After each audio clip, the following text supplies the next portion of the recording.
मित्तल भवन में उस सुबह अजीब सा सन्नाटा था। अस्पताल के बीचों बीच अस्पताल का बेड रखा था, जिस पर रजनी देवी ऑक्सीजन मास्क लगाए बेसुध पड़ी थीं। दोस्तों, आप लोग राध्या के सपोर्ट के लिए वीडियो को लाइक करके चैनल को सब्सक्राइब कर लें।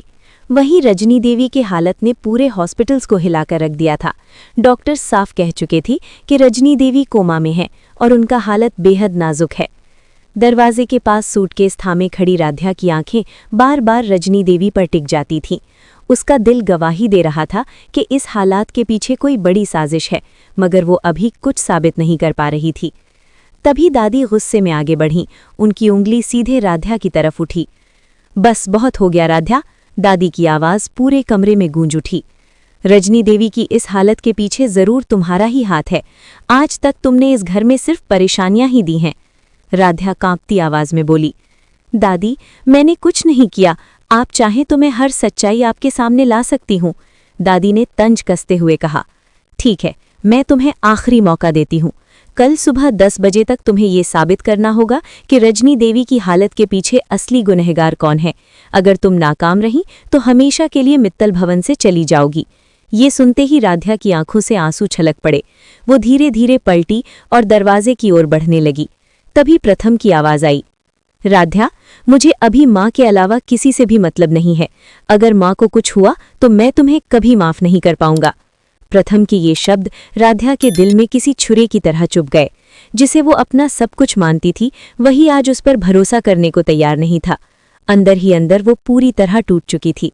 दूसरी ओर कोने में खड़ी निहारिका ये सब देख रही थी। उसके होठों पर एक हल्की सी मुस्कान तैर गई। मन ही मन वो बोली, चलो, मेरा प्लान आखिर कामयाब हो ही गया। राध्या को प्रथम की जिंदगी से निकालने का रास्ता अब साफ है। रात भर राध्या सो नहीं पाई। उसे हर वो पल याद आ रहा था जब निहारिका ने मीठी बातों में जहर घोला था, जब दादी को गलत बातें बताकर उसके खिलाफ भड़काया था। अब उसके पास सिर्फ एक ही रास्ता था, सच को सामने लाना।